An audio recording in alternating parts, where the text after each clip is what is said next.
Hey, thanks for watching Fout Color Commentary. I'm Mark Allen, and today we're going to do some gimmicks and obscurities. And so, you know, one of the things that, again, a warning to everybody, you know how I like shiny things, you know how I like gimmicks, you know how I like foil and chromium and all that kind of stuff. I will even, especially when they show up in the dollar box, I'll get the stuff that nobody else wants, okay? Just depending on how well the cover is done. Now, back in the 90s, early 90s, 93, Dark Horse started doing their comics greatest world. Eventually, I'm thinking about doing a comics greatest world video, and I'm thinking I might need to save this just for, you know what? Nothing like making plans on the fly. I'm saving this. You don't even get to see it this time. You don't even get to see it. There's the back cover. You don't even get to see what this is. But soon, very soon, I will do a comics greatest world video, because the reason being, and this is something that I heard Night Tiger hit on a couple of videos ago.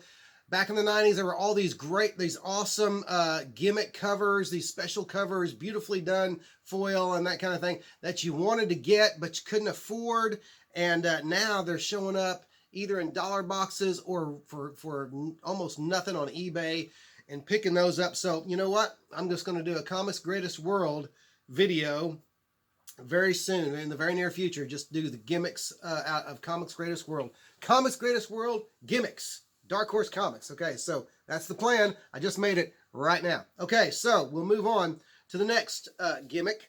And this gimmick is Spectacular Spider-Man number 189. Now this was part of the celebration, Marvel's celebration of the 30th anniversary of Spider-Man's inception. Just one of those beautiful, beautiful hologram covers that, man, I love them. You know, I can't resist them. I have multiple copies of this book, and so, you know, just when those holograms pop up, I have multiple copies of the X-Men books too that have the holograms on the cover. They'll be covered in a future video, but can't resist those. And of course, it was hard to resist the story inside as well, because it was a story written by J.M. DeMatteis and Sal Bruce Emma artist. Sal Bruce Emma, one of my all-time favorite artists.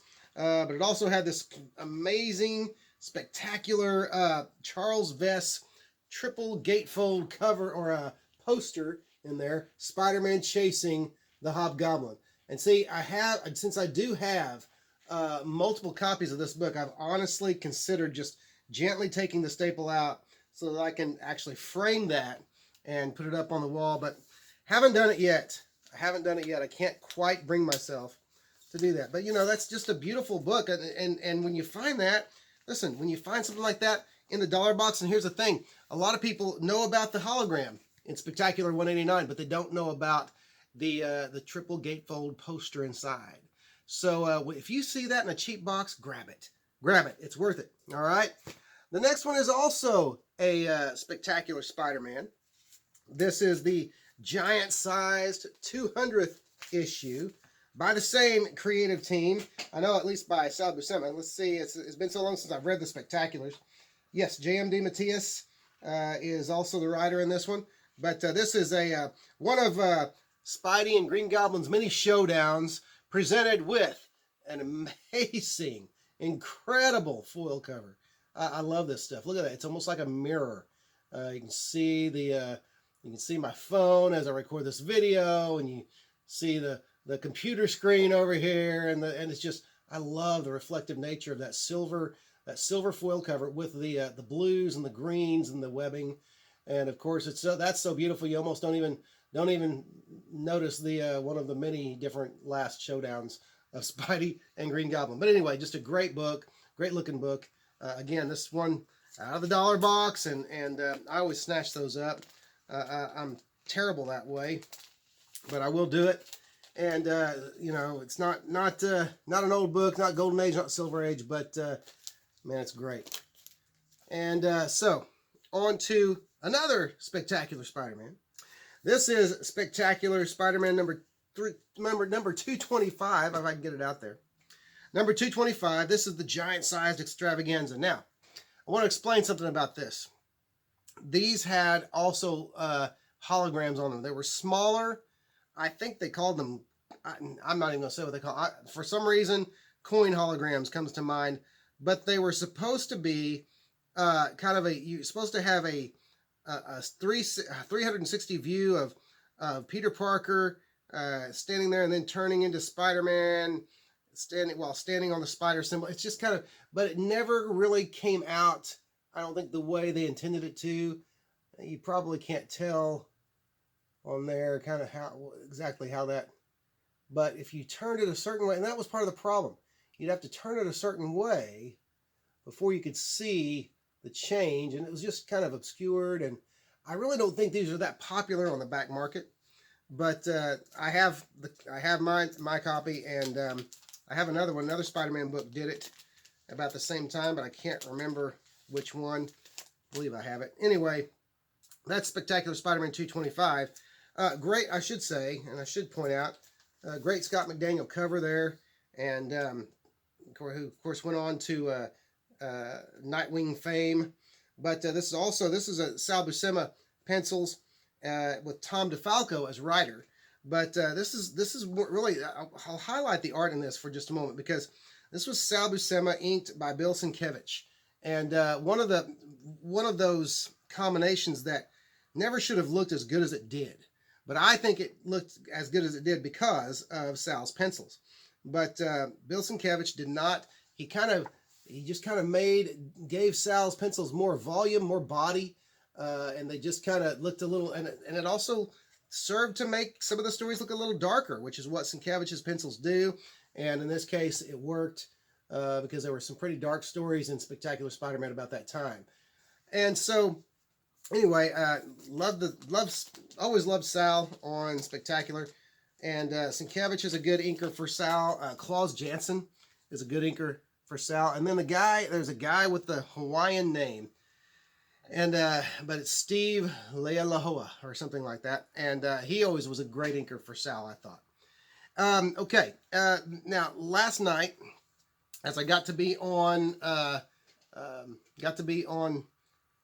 Night Tiger's stream, live stream. I'll get it out here in a moment. We talked about EC Comics a little bit. We talked about before the infamous EC Comics came out, the ones that went on to become infamous, and we talked about them doing Bible comics. And I mentioned that I had some of that material.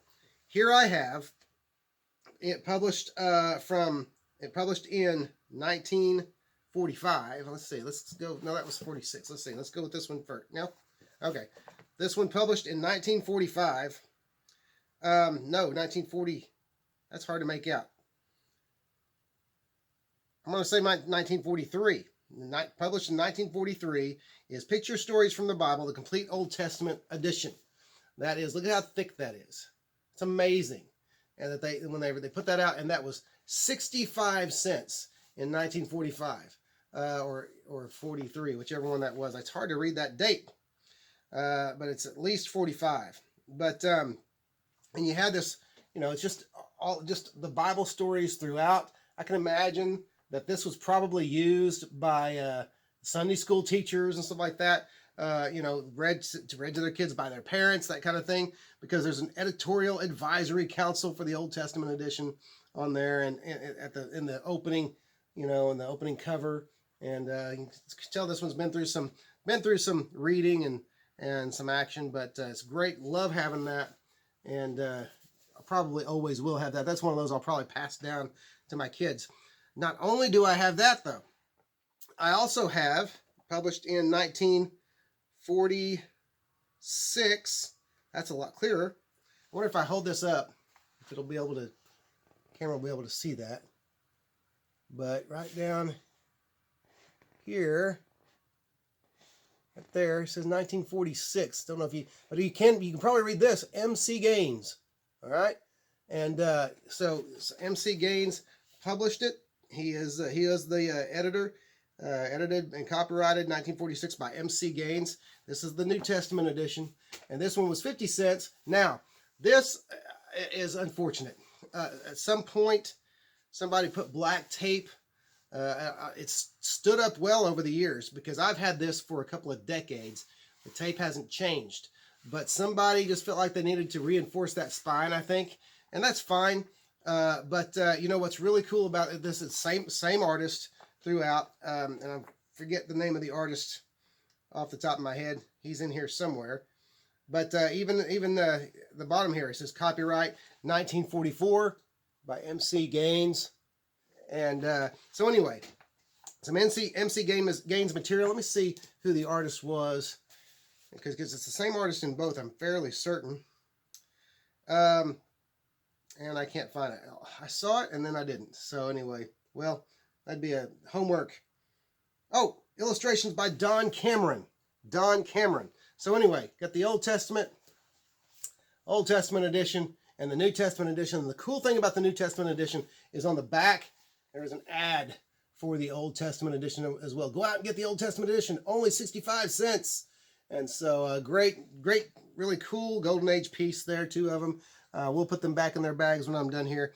But now I also mentioned the hardcover edition, which is basically the collection of the Old Testament. I don't know if I mentioned that last night, but it is the collection of the Old Testament edition.